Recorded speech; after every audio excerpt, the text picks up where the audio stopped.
Hello everyone. In today's video, we're going to learn how to solve quadratic trigonometric equations like the one shown on the screen right here.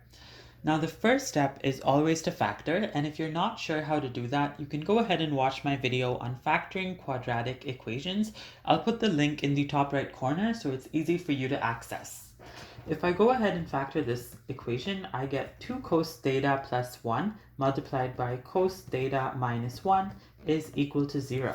Our next step is then to set both of these factors as equal to 0 on their own, so we get two unique equations. So I've gone ahead and done that on this page right here. And now we can solve these equations separately. So if we look at this first equation, we're isolating for cos theta.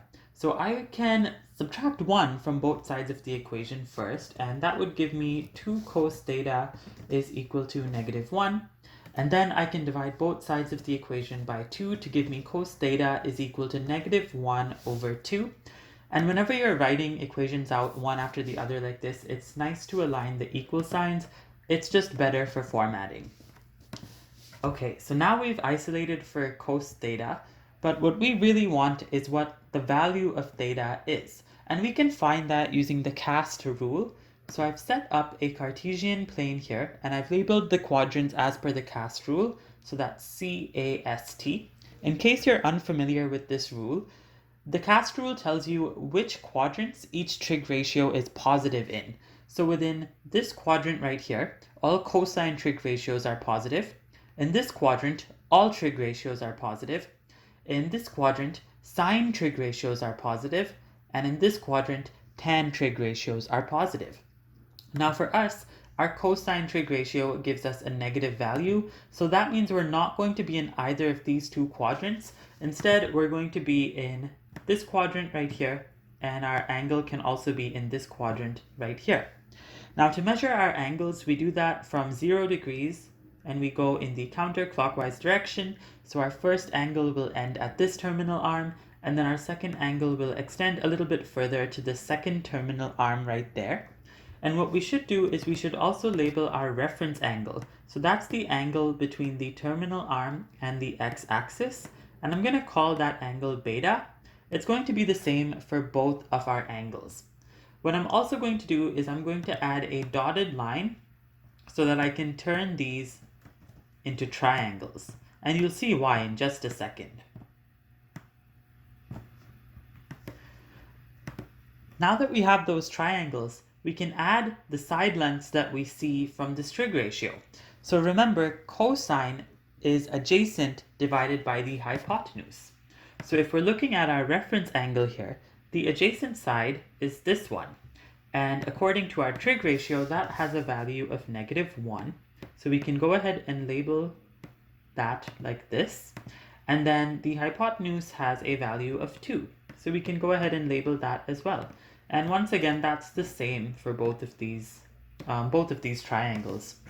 Now this should start looking familiar to you because this is actually the 30, 60, 90 special angle triangle, which means this side for both of these triangles is equal to the square root of 3.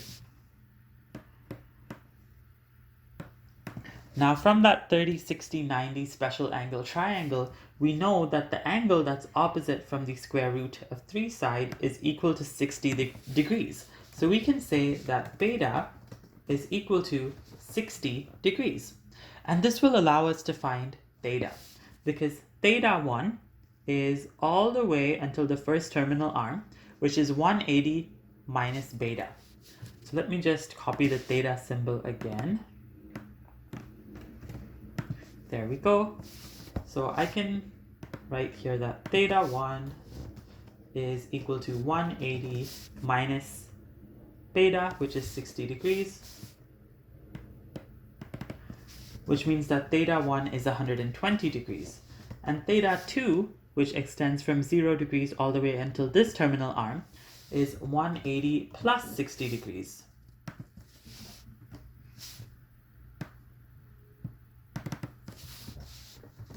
Which is equal to 240.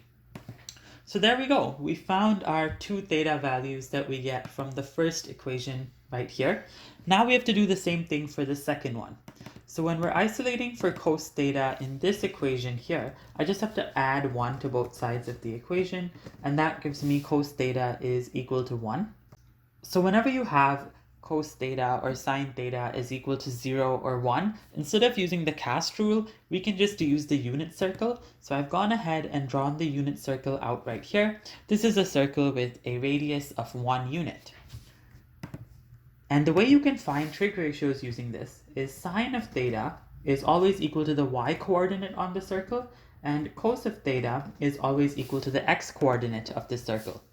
So for us, we're working with cosine. So we're looking for where on the circle the x coordinate is equal to 1.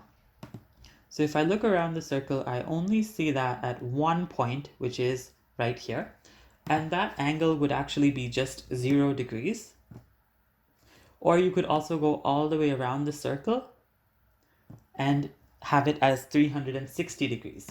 So we get two new values for theta from this part of the equation.